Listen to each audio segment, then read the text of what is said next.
Hey, it's your boy SergDragon, and welcome back to another edition of the Heavens Monsters podcast. With me always is T-Money, King of Puppies. There you go.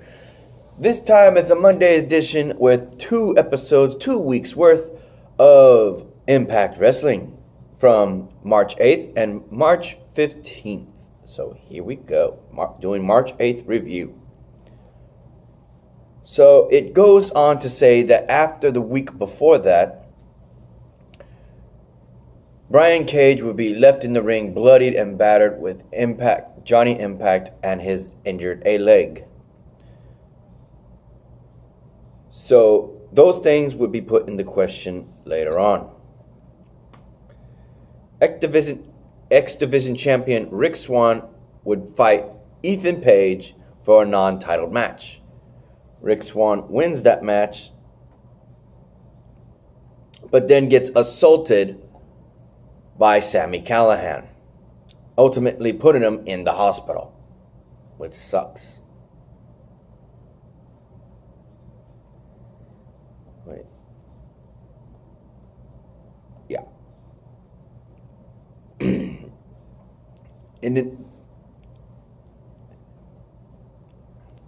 Ace Austin makes his debut and defeats Jack Atlas. So, sounds like a major bite. Courtesy of the injury that Johnny Impact sustained in his neck, his surgery, it was said that he had to go into surgery to have it. And it could be life-threatening as far as Impact career ending. He said that if he has no choice but to go into surgery, he will, if he doesn't have the time, he will wrestle before the surgery against Brian Cage, a match he promised him. We didn't have... I'm having a hard time pronouncing this name.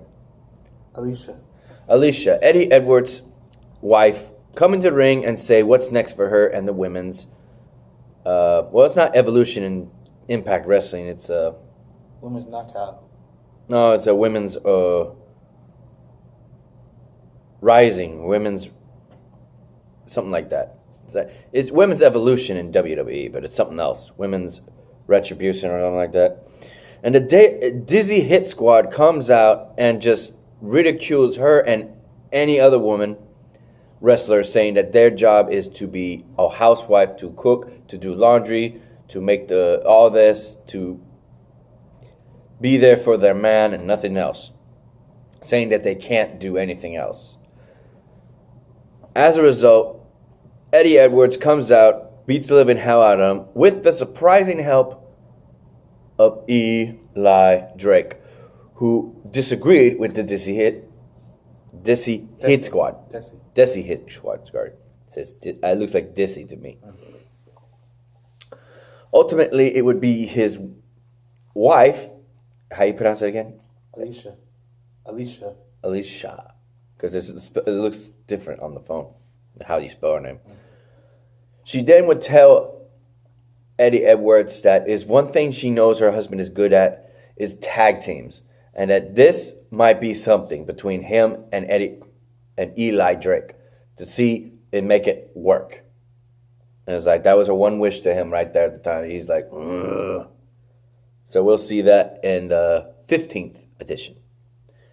Then we would have the Rascals in their little room where they're clearly getting high with all the smoke.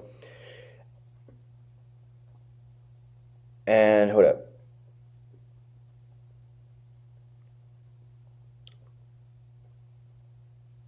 What the hell?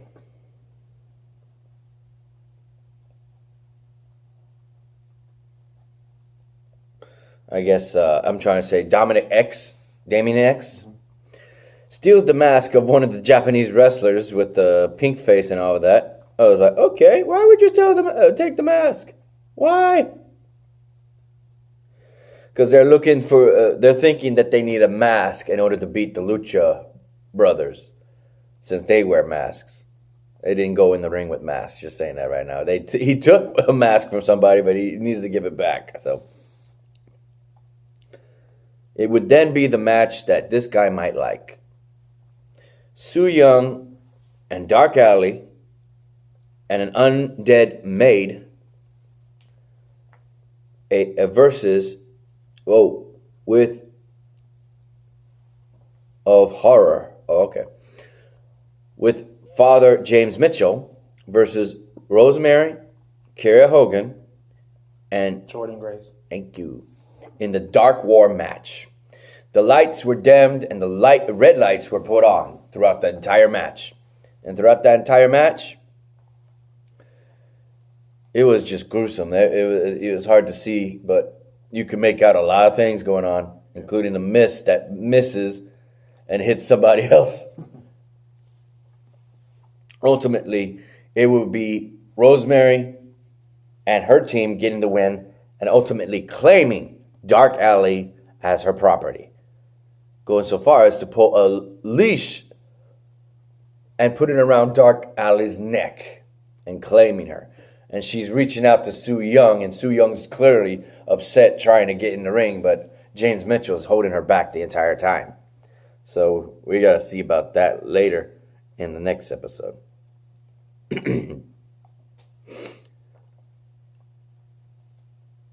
Glenn Gilberti.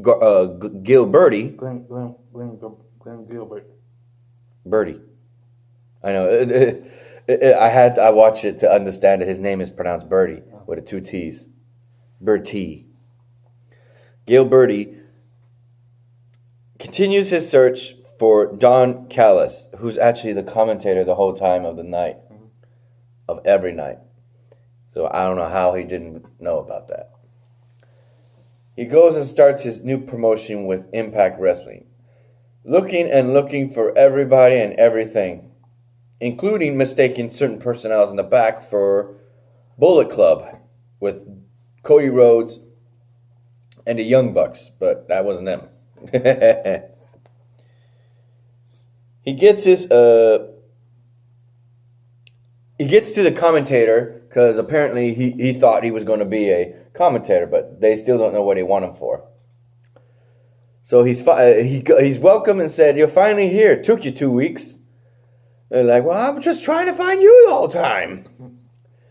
And he came at an opportunity time, the most perfect time, because here comes Scarlett Bordeaux's music in her debut match, which, oddly enough, she makes a wisecrack on Gilberti. Gilberti comes in the ring and says that he agrees with the Dizzy Hit Squad, saying that women don't even have the right to wrestle and all this, saying that they're not that good. The only good match was a bras and panties match. That's true.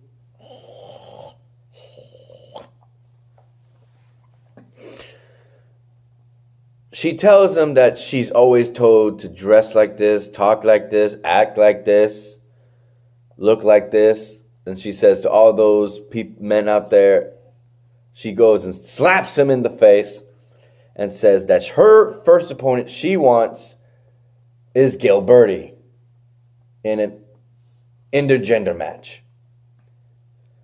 3 weeks from now. Well, yeah, because he hasn't wrestled in years.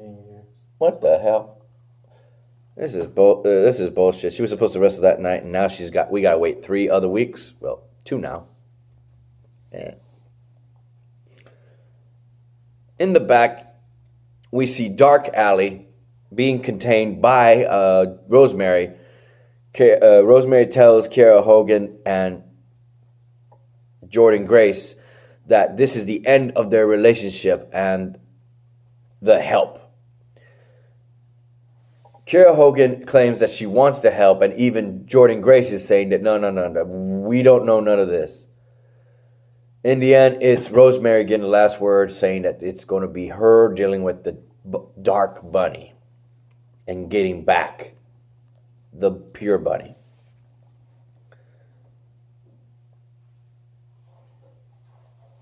Ultimately, it will be announced that in the next following week, on the 15th, which we will review, is Tessa Blanchard will face Jordan Grace, and the winner of that match will go on to fight Taya Valkyrie for the Knockouts champion at Against All Odds.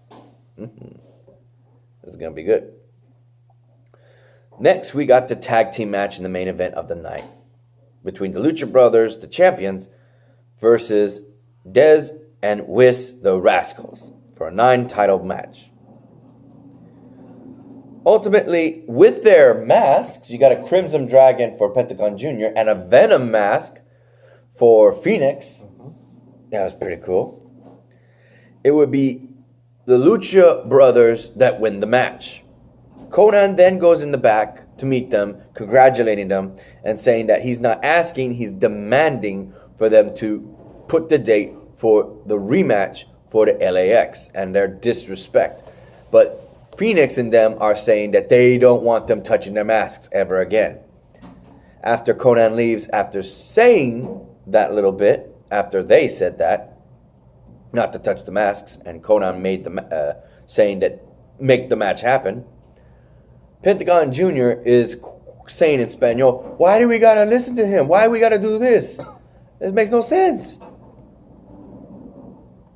So that would be the end of that match and the end of the night. It was very good. We'll be back with March 15th edition of Impact. Be right back.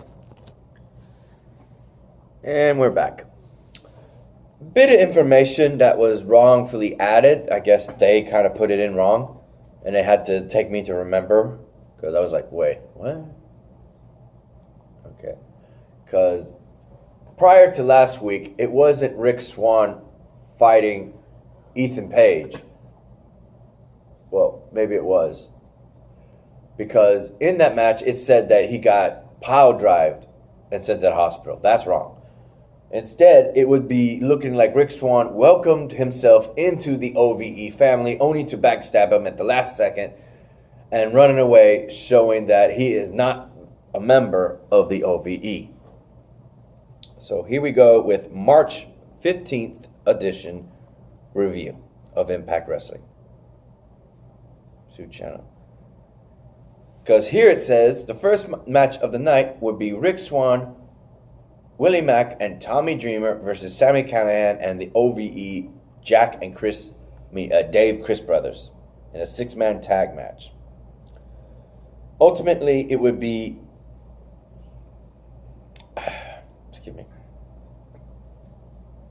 OVE that beats Rick Swann, Tommy Dreamer, and Willie Mack on account that they played the keep away game, keeping Mack and Rick Swann outside the ring while Tommy Dreamer gets power drived in the ring and 1, 2, 3.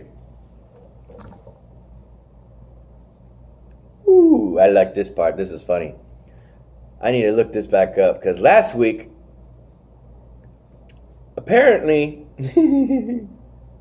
Melissa Santos is offered to go on a date by Moose in a pink t-shirt and is ultimately turned down. The Rascals, in that moment that I was talking about where they took the mask and saying they needed masks, they were making fun of the Moose for being turned down by Melissa Santos. In this night, while they're talking about how they lost and where they should be against the Lucha Brothers and all that, saying that, you know what we needed, right? Nope. We needed those masks. I know. You being emotional and shit. Mm-hmm. Out of nowhere, here's freaking Moose to say, I like that idea. I like the masks idea. So he then talks about, where's the girls, man? Where's the girls? Man, I ain't got any. Well, what about Melissa Santos? Who? Oh yeah, she ain't here. So it comes to a point where he's mentioning about the guy who got turned down by them, which was him. He mentions that later. And they're all joking, saying that he looked like a chocolate strawberry Pocky. And he's laughing at us. He looked like a chocolate-covered strawberry. You know who that guy who got turned down by Melissa Santos was me. It was me. And they're all like, oh. And he goes and punches this guy in the face several times as a little pun. Like, he punches the other guy and it wails the other guy with the cap who said, he got Dave. Dave was the one who got punched and knocked. He got knocked the fuck out. And he just sits right back in the chair in the smoke and says, I like these guys. They're so funny. After knocking them all out.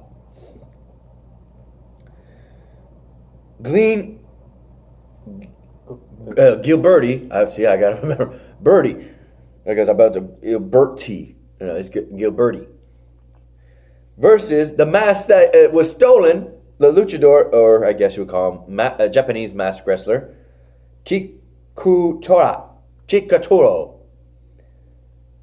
Yeah, this guy, this mask.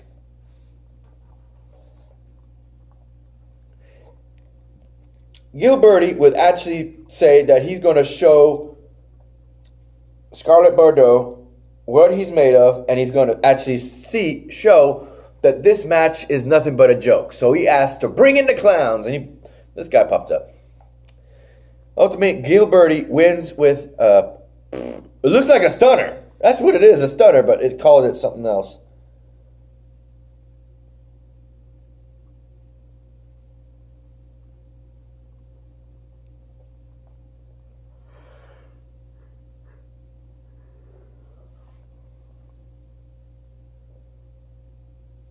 Yeah, it just calls it a stunner, but they called it something else. Do you know what his Gilberti's stunner move is called? It's been a long time since I've seen his movie. Yeah, right. Because I didn't catch that name. That was it. Because his real name, his wrestling name wasn't always Gilberti. It was Disco Inferno. Yeah. We got a rematch finally with Rito Scum versus KM and Falaba.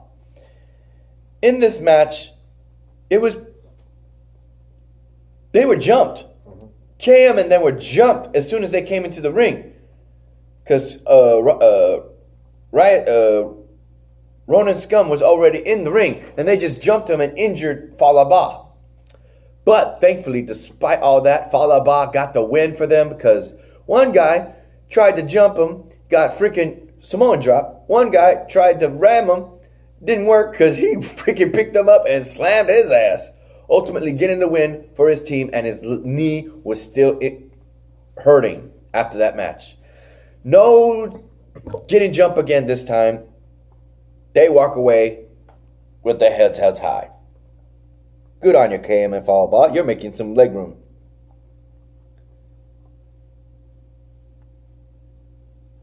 Okay, this is, I gotta mention this later. Oh no, I can mention this. The Lucha Brothers are in Las Vegas talking about Las Vegas. I can't pronounce it. They say it in a different way, Espanol for Las Vegas. And Conan comes up and asks them once again that he says, and I quote, that I demanded that you make a match for the LAX versus the Lucha Brothers for the tag team titles. So when is it? And he said, and Phoenix says, you know what you're going to get? And Pentagon is saying in Espanol, you want an answer? Here's your answer. Zero. Miedo. And he's got it all in his face. And he's saying, ¿Eres locos? And he's saying, are you crazy? Are you going to pay for this? Because he just got insulted by the people he brought in that he calls his sons. Mm-hmm. Tessa Blanchard versus Jordan Grace? Yeah. Okay. Jordan. It's Jordan. I'm about to say Jordan. Yeah. Jordan, because there's two in. Yeah. Go Jeff Dunn on your ass with Peanut. It's Jordan. Spelling ain't different though. Jordan Grace. In a number one contenders match for the Knockouts title against Taya Valkyrie at... Oh, great. I forgot. The pay-per-view. Well, it's what a pay-per-view. I said it already before. Damn it. Where's the pay-per-view name, you bastards? I'm not good at this. But anyway, ladies and gentlemen, I am happy to say that despite that arrogant third generation woman who feels like she's entitled for everything, Tessa Blanchard, she didn't get the win. Jordynne Grace slams her into the mat head first. Cradle, bam! Gets the 1, 2, 3, and is the number one contender for Taya Valkyrie's title. And here comes the part where she has a hissy fit. Tessa Blanchard then takes her frustration on anyone and anyone that was anybody in the ring, but one particular, she takes on the skinny white boy freaking bell ringer. Ding ding! That guy is just getting assaulted, and here comes Gail Kim to the rescue once again after she beats him up a bit. And she lays her ass out, and the commentators are saying that she is getting redemption for the last time. After the commercial break, it is brought to Scott D'Amore. How you pronounce that? You got it. Scott D'Amore. Scott D'Amore's attention that this is bullshit. This is real bullshit. This is real bullshit. I'll say that piece right there in a bit. Because of her actions, he's taking notice and making sure, and Tessa Blanchard is saying that I'm not all right. Does it look like I'm all right? I'm not all right. And he's taking and telling the medics to take a look at her. And here comes Gail Kim, and he says, "What are you doing, Gail? What am I doing? What is she doing?" And that because she's supposed to be office, she's not supposed to put her hands on the talent, and she is now 1 week suspended. Which is complete bull, because this is the second time, and this is what I know. Office people are not supposed to lay their hands on the talent, and the talent aren't supposed to put their hands on non-competitors. That is the solemn rule that has been in all wrestling. But if you have another contract, Gail Kim. Yeah. Okay. But apparently Gail Kim is being told, did you want to be office? Act like office. And she's been suspended. And Tessa Blanchard is saying, that's what you get. And she don't get punished for attacking the bell ringer. Yeah. What the fuck? He is playing favorites now. It would then be Rosemary talking to Dark Alley. And her one question is this: where is the rest of Alley? And she said she does not give her an answer at all. She just changes the subject and says other things. You will never find her. That kind of thing. It would then be another tag team match with the appropriate Eddie Edwards and Eli Drake against the Desi Hit Squad for, last week before, on the 8th, disrespecting Eddie Edwards' wife, Alicia. Ultimately, in the match, the Desi Hit Squad were playing dirty against Eli Drake, and Eli Drake, in my opinion, didn't take it so well. To the point that he comes in, not tagged in, he's just whooping ass left and right. The freaking old man gets on the freaking rope representing Desi Hit Squad. Let me see if his name.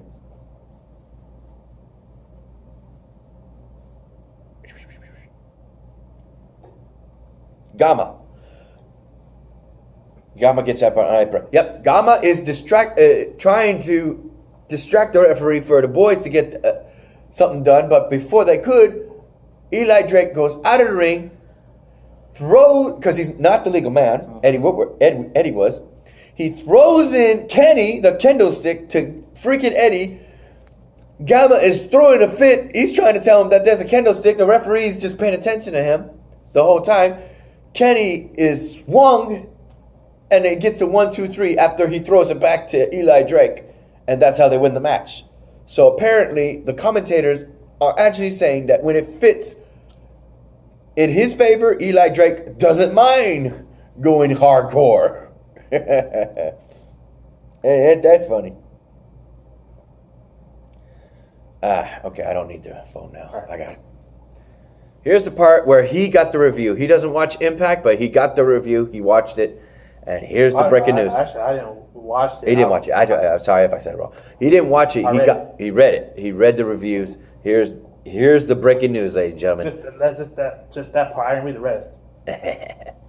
Yeah, he likes it when I talk about this. Ladies and gentlemen, it would be the match between Brian Cage versus an injured Johnny Impact.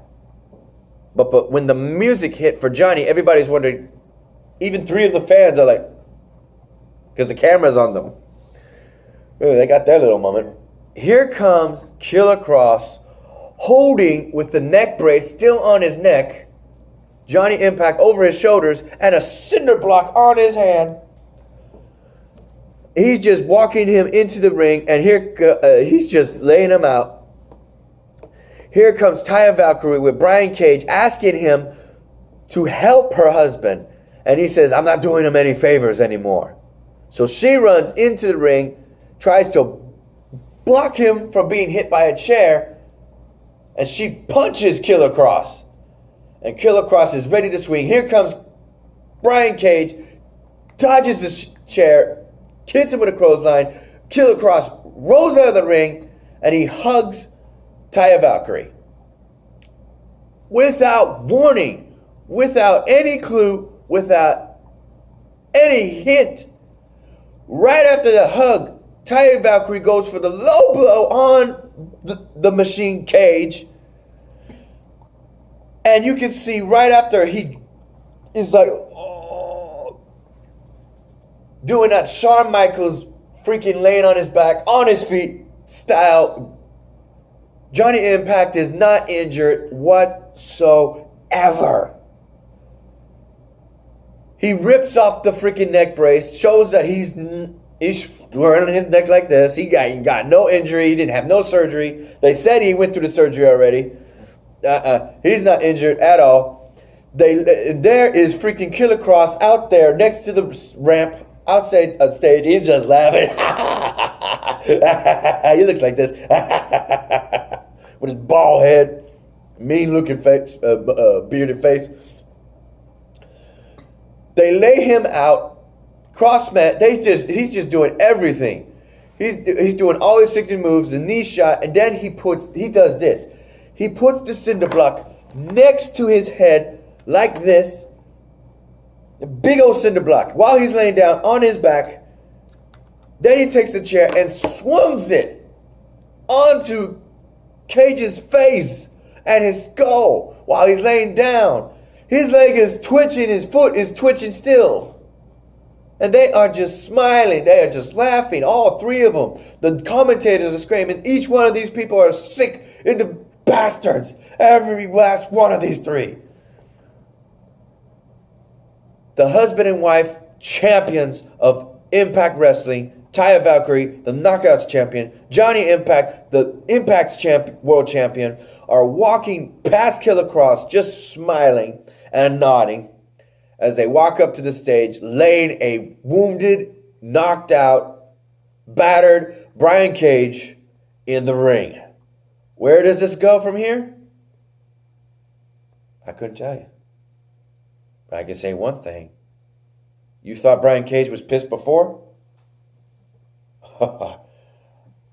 Bugs Bunny said it better. You do realize this means war. Brian Cage is coming Terminator style after your ass. Watch, they're going to be playing that music. The fans are going to be singing da da da da da da da, that theme music of the Terminator. Whoa, look out. So, ladies and gentlemen, that's it for the night. I want to give out a shout out to our boys. We just hit the 29-minute mark. Perfect. A shout out to our boys, Xavier Hill and Mike Henry. We celebrated. He wasn't able to come because we didn't have an actual time. Only Renee, Mikey, and my boy Xavier, who spent the night at my place because it was already 3 o'clock. And he didn't mind spending the night. The other 2 wanted to head home. Otherwise, that said, shout out to our boys, Mike Henry and Xavier Hill. A link to their YouTube pages will be in the description down below. Another shout out also to the remaining Heaven's Monsters podcast crew, Renee, Farrell, Andre, Chris Petrie, and Delvin. Thank you for watching. And of course, thank you for being with me always. You're welcome. Even though you don't watch the show, I'm happy to hear you get my review on it. Yeah. So that said, ladies and gentlemen, let's end it. you like this video, give it a thumbs up. If you didn't, give it a thumbs down. Hit the subscribe button if you like the content, and hit that notification bell for the next Heaven Monsters podcast this Friday, reviewing the usual Raw, SmackDown, 205 Live, and NXT. Peace out, y'all. Bye.